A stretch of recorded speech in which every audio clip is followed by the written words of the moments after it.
मस्त जेवून बसलेत आता. पोट बाहेर आलाय म्हणून बोलतोय व्हिडिओ नको करू. काय यार. तर आता आम्ही हे कुठे आपण आता हे संगमेश्वर. तर आता आम्ही संगमेश्वरला पोचलोय. थोडा पहिल्याच दिवशी डे 1 मध्येच आमचं ॲडव्हेंचर चालू झालं. एक एक्सपल्स होती फ्रेंडची आई माऊली, जसं तुम्हाला सकाळी सांगितलेलं, त्याची पंक्चर झाली.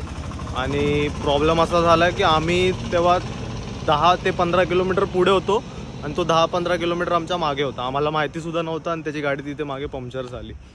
तर ते सर्व आता इश्यू क्लिअर करून ते लोक जस्ट आत्ता आलेत. आम्ही खूप छान असं मस्त जेवण झालं आमचं.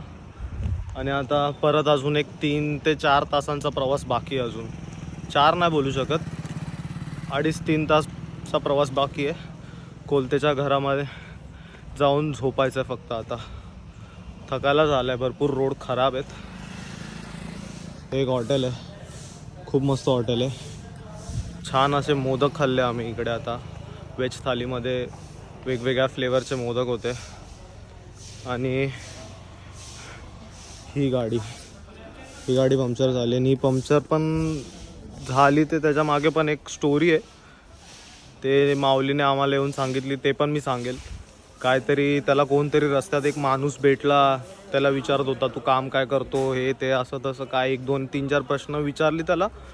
आणि नंतर माऊली बोलला नाही चला ठीक आहे मी निघतो, मला जायचं आहे. आणि जसा तो निघाला त्याची गाडी पंक्चर झाली आणि तो माणूस आपला निघून गेला आपल्या वाटेला.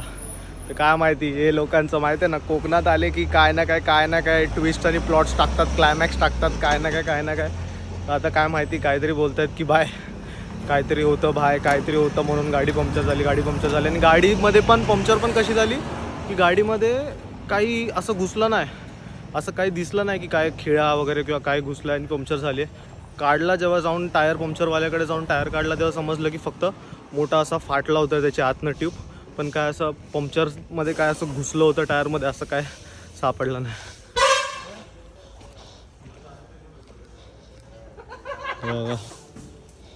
ऋषिकेशचे शूज असं वाटतं फ्रॅक्चर झालं पण फ्रॅक्चर नाही. हा हे कोलत्याचे पण बघा, टारमॅक. हे जेव्हा रोडची कामं होतात